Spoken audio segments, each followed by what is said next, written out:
Welcome, friends, to Kiki's Keys to Unlocking Your Best Life. This is Kiki Rogers, and this is a weekly show that brings you stories of friends who have survived their worst and are now living their best.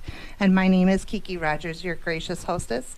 And I wouldn't be here without my generous sponsors, and we have several of them and a couple new ones this week. We Care Tucson, Sarah Sauter's Luxury Real Estate, Kiki Rogers Country Financial, Crossroads Coaching and Career Counseling, and Phones Down's Just Drive have been our sponsors, but we also are welcoming now Sean Scott, a hypnotherapist here in Tucson, and who's with me today is Cody Peck with Networking Outdoors. Hi, Cody. How are you? I am doing good. Thank you for having me here, Kiki. Well, thanks for joining us. We started out the day doing one of my favorite activities today, and that was just fishing this morning. Well, that was a great time, a fun time. Getting out there and doing that. I would definitely say you are the bluegill fish whisperer after today. Minnows, from what I understood, what I heard. They weren't the largest of fish, but at least I caught something. Did you catch anything throughout the day? I went home empty-handed this time. Last month, he actually pulled out a catfish with a mealworm. Yeah. Figure that one out. Yeah, that was a 13-inch little catfish guy. He was actually pretty decent size. Big fish. That's pretty good. And that other voice y'all hear, I'm sure you guys recognize from the show before mine. That is the one, the only, Wes Sorce from the Tasty Tucson Show. The Tucson Tasty Show. I said it backwards again, didn't I? It's all good. The Tucson Tasty Show. But as y'all know, super excited to be here. I'm glad you're back with us. Thank you. Yes. I've had the pleasure of being on your show. It's coming up almost on a 1-year anniversary this summer, right? Yes. Yeah. August. Broadcasting. So we actually started working on the show in March of last year, and really R&Ding, getting into it and figuring out everything. And it was a process. And, I had a mentor that helped out, but, I wish he had helped me out a little bit more, because I'm finding things out now that I should have known then. Well, it's all it's progress, all not good. Perfection. Absolutely. Yeah. If I'm not learning, I'm not growing, and Yeah. that is one of the most important things. So if I can't make a mistake and learn from it, then I don't need to be here anymore. Like the song says, we're turning our L's into lessons. There we go. Well, I'm loving having you here. This is a special day for me to have you as part of my show. And thank you, Cody, for joining us as well. Star Wars Day, right? It is Star Wars Day. May the 4th. 4th be with you. Be with you. All three of us jumped in to get that tagline out. I actually have a really I still have to finish my cute Commander joke. Cody Sorry. clone uniform. So maybe I'll have that one of these days for you Your guys. clone? Okay. I have a really funny joke if you have a second. Sure. So, what did Yoda say when he saw himself in high definition for the first time? What did Yoda say when he saw himself in high definition? I do not know. For the first time. So he said, HDMI. HDMI. And that's how you know he's a dad. Yes. yes. And how does Darth Vader like his toast? On the dark side. Of course. This is why we're friends. Yes. I love it. I absolutely love it. Well, this is a special weekend for me. As some of you may know, I've had 2 children. My youngest, Adam, I'm proud of. He just bought his first car, and he's graduating high school. Standard. Yeah. That's important, because manual, yeah. every Wait, first manual? vehicle should be a manual standard transmission. I'm giving this kid props. Mine was, yeah. Like, I learned manual. I think a lot of people learn it, but 99% of cars on the road built today are not manual. Right. It's like an anti-theft device now. Yes, exactly. Which is probably why we got a really great price on. It's a really awesome car. Our mechanic lined it up with one of her customers of ours, so it's one I trust and love. One I feel safe giving to my youngest kid, because you want to keep your kids safe as much as you can control. And we'll talk about how much we have control over that in a little bit. Right. But really proud of him. He's going to be graduating. And then we had another son, Ian, who's 3.5 years older than Adam. But Ian never got to his 18th birthday. He passed away it'll be 5 years in August. And otherwise, tomorrow would have been Ian's birthday, and he would have been 22. And he loves Star Wars and everything geeking out. So Star Wars Day was one of his favorite days. So I'm really glad you're here to be part of the show, because you're going to actually be taking the reins from me and interviewing me more about my story and losing my son Ian. All right. Well, thank you for doing that. Absolutely. So, take it away, Wes. So I'm Wesley Sorce, your guest co-host for Kiki's Keys, and I'm happy to be here. Thank you so much for having me, Kiki. Cody, good friend, and happy to be here as well, or that you're here as well. So with your son, that the story is it's heart-wrenching. I mean, it really is. And having 3 kids myself, and one that's about to turn 16 in 10 days, really is, it's something that every parent dreads. And it was, I think you describe it the best. It's everybody's nightmare. It is. So, tell us a little bit about him first. Well, Ian was such a saving grace for me. When I found out that he was on the way, it was completely by surprise. I was 24 years old, had been dating his dad just for a little while, and we're told that this bundle of joy was joining our family that was just becoming a family very quickly. And I couldn't have asked for a better father to be a partner with during that time. And we started raising Ian and knew right away he was just a special kid. He had a sense of humor. He loved the dad jokes, loved puns, loved knock jokes. And he could read very young. He started reading between 3 and 4. He was reading easy chapter books by the time he was 5 years old. Yeah. And so for his 5th, when he was 5 years old for Christmas, he had 2 different sets of family members give him 1,001 knock joke books that were identical to each other, because his material was so bad. Everyone was hoping he'd learn something new. Aren't you glad I didn't say banana? Yeah. Or from being a 4 or 5 year old, it would be like, knock. Who's there? Banana. Banana who? And then you slipped and fell. And you'd be like, huh? Because he's just making them up. That's adorable. It I love was. But, he loved making jokes. He loved laughing, loved fishing and being with his friends, and was just a very loyal spirit. So where did he grow up? Minnesota. That's where I grew up. That's where I'm originally from. And so we moved to Monticello, Minnesota in 2008. So a lot of outdoor activities and cold winters and Exactly. Yep. And you so as he grew up and became a young man, if you will, that usually happens between 9 and 11, actually, for everybody out there in the world, but where that change starts to happen. But as he started to develop into a young man, how did his interest change? I think the thing that was really special about Ian is how he connected with other people, and his friendships continued to just deepen. His best friend Joe and Alex, they lived on the same block.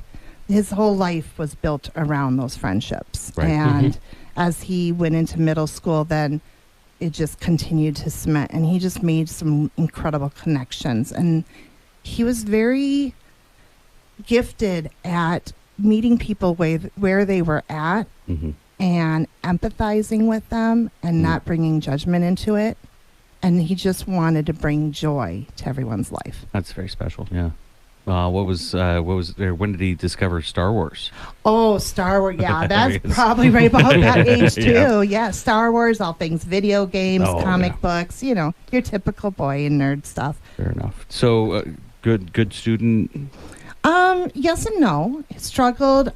He was a lot like his mom. He had ADHD. He struggled with kind of figuring out how he was very intelligent, but he was very passion-based. And so whatever his mood was bringing him. So if he wasn't in the mood to do a class, he did not care. Right. So, oh, that's fair. We had our ups and downs. I mean, he was very stubborn as well, and always wanted to learn things the hard way. So it's a challenge. Yeah. Well, we're gonna continue learning a little bit more about him and how he started driving and everything. And when we come back from the break, and I'm Wesley Sorce, your guest host, I guess. And thank you, Cody, for being here. Thank you, Kiki, for allowing me to do this for you. And we're going to go into break, and then we'll come back and talk a little bit more. Thank you to our amazing sponsors. We Care Tucson, Sarah Saunders, Luxury Rental Real Estate, Kiki Rogers Country Financial, Crossroad Coaching and Career Counseling, Phones Down, Just Drive, Sean Scott. Yes. And now Network Outdoors. We'll be back after this. Welcome back to Kiki's Keys. I'm your guest host, Wesley Sorce, and we're here with Kiki of Kiki's Keys and Cody Peck. And thank you for being here and allowing me to do this with you, because it's a very special, very important, very intimate thing that you're sharing with us. So, I really appreciate your story. Thank you. Well, I think it's important because the reason why I wanted to do this is because after losing Ian, I really felt I was at my worst place in my life. And it was so hard to see that things could get better. Right. And I lost all that hope. So if we can give hope to others, that's the whole reason why I want to do this show. Yes. Thank you for having me here to experience this with you. I know you told me and talked to me about it offline. I guess I don't know if that's the correct term, but that'd be offline. Yeah, well, I'm glad to have you. Thank you. We were just talking about how networking and being outdoors, you really do find your best in that environment. It is peaceful, and a lot of people look at it and they don't like going outside, and once they do finally get out there and see the peacefulness and enjoy the beauty of the great outdoors, science has shown that it definitely makes you mentally healthier. Yeah, connecting to nature and being outdoors is one of the things that it recenters. And when you're just out there and you're just experiencing that, and for me, listening to the hum because of my ear problems from the Air Force, but it's a surreal experience. So if you are at home listening to this and you're struggling with your day and everything else, go take a hike. Take lots of water with you, but go for a hike and plan it out. And let someone know where you're going. And let somebody know where you're going. I was just going to go there. Thank you for reading my mind. Or take somebody with you, because hiking in silence, just going out and there's a couple of people out there and just going down the trail sometimes is more bonding than anything else. So. And we were talking about my son, Ian, and that's what he was doing the last day he was alive, is he loved riding his bike, and he would meet up with his friends down at the park, but he would just hang up a hammock. We always had the nylon hammocks. Oh, really? And so that's what he was doing prior to his accident, is he was hanging out at the park until dusk in his hammock, reading a book. That's what he loved to do. That's awesome. Yeah. It's so peaceful. Awesome. I love hammocks. I can't find one that holds me, but you can get a 2-person hammock. Oh yeah, that's fair. Yeah. I know of a brand that can hold you. Yeah. Fair. We'll talk about it later. So he would go down to the park. He would read books. What books was he reading at that point? His favorite book at that point was something about Under the Stars. They made it into a movie. It's about 2 young teenagers, and one of the characters has terminal cancer. Oh.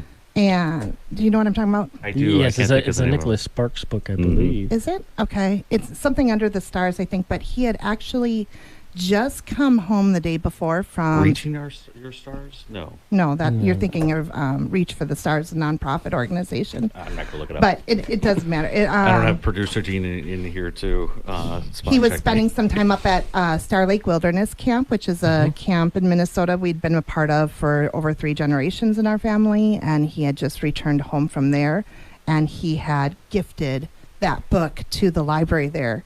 a couple days before we lost him because he said it was his favorite book and he had read it so much he wanted to leave it for someone else to read. So, yeah, forgive me for not remembering the exact book, but I remember him telling me about it. And then I had... You'll post it on the Facebook page afterwards. I will. That's a good idea. I had posted, actually, after his death, a quote from that book. And that's when one of the counselors reached out to me and said, that's the book he just left for us. How amazing. So there was that connection there, too.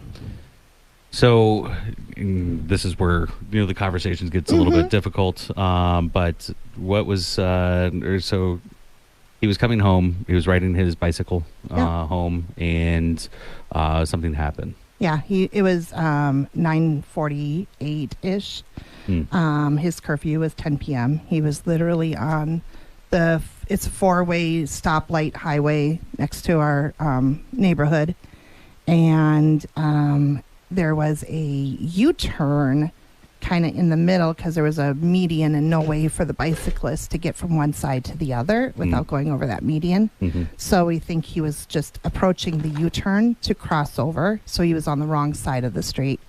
And a lady went to pass another vehicle, didn't see him between the darkness of the street and him not being where he should have been.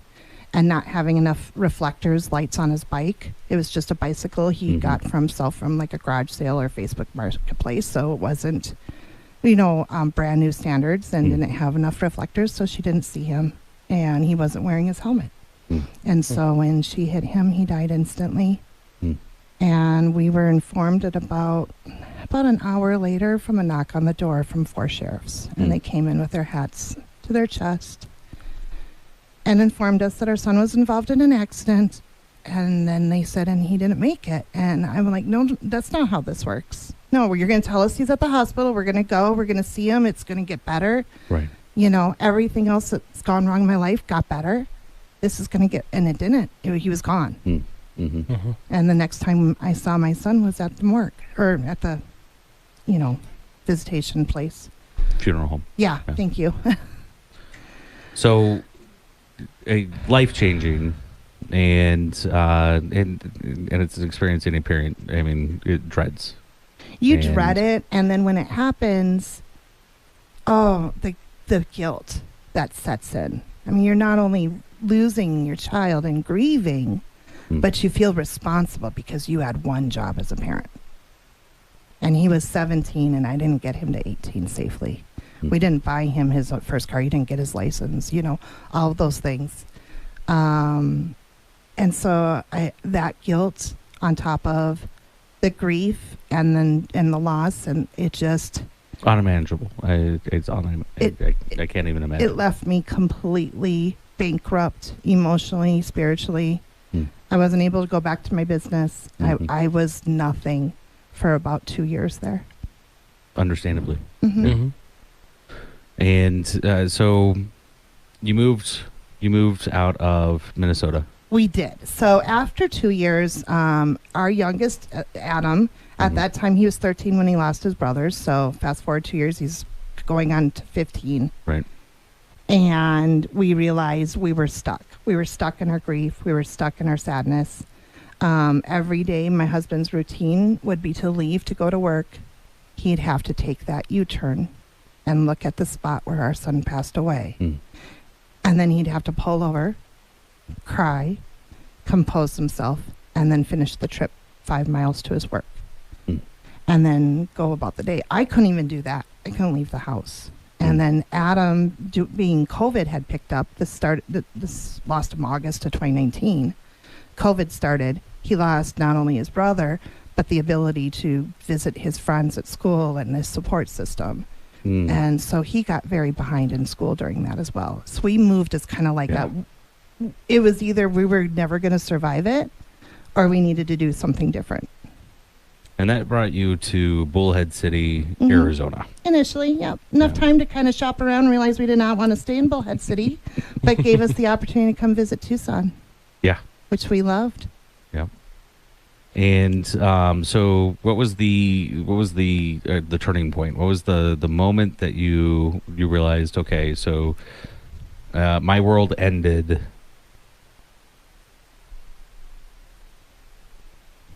Okay, yeah. When do you say I can move on from this or move forward? Not move on. You don't move on without him. Right. But you at some point have to decide you move forward.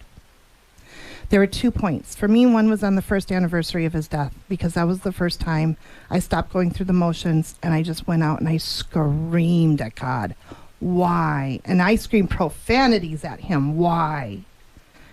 And I felt like I surrendered my pain over to God, and then I was able to start healing from there because I stopped hanging on to that pain. And then from there to the move, we couldn't see any hope where we were at, and we knew we needed new walls, new scenery. And that was pivotal in our growth because we were scared. We were moving on without him. We were leaving state. We're leaving where he's buried. We're leaving all of our family and our support system that were there for us.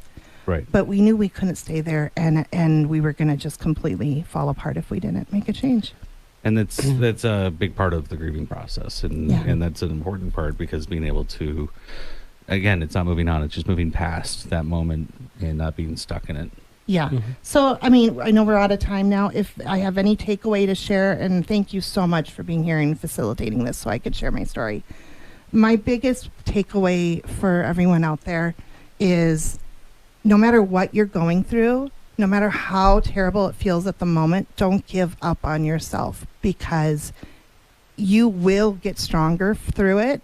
And there will be better days. And if we can just continue to remind people that so that way they can take a pause if they need to and feel the feelings that they're feeling. But please don't quit on yourself. Don't quit on your future because someone else's future ended. There is still more promise to each of us. Amen. Amen on that. Thank you. Any wise words you want to share or takeaways you want to share for our audience before we sign out? Stay tasty, Tucson. Stay tasty, Tucson. Yeah. Cody? I would say, going through stuff, maybe I'll bring it up. I had some other stuff in my past, but, getting outside, getting with people, being able to build that support network around you and knowing where you have to go, who you need to talk to. Which can be the hardest thing you do. It is. Sometimes you have to do what you don't want to do to just move forward. Well, thank you so much, guys, for being here and being a part of that and letting me have the vehicle to share my story. Tomorrow would be Ian's birthday, guys. Cinco de Mayo. Enjoy it. Otherwise, thank you to our sponsors, We Care Tucson, Sarah Sodders, Kiki Rogers, Country Financial, Crossroads Coaching, Career Counseling, Phones Down, Just Drive, Sean, Scott, and Network Outdoors. Be the best you can be. Nobody else can do it better.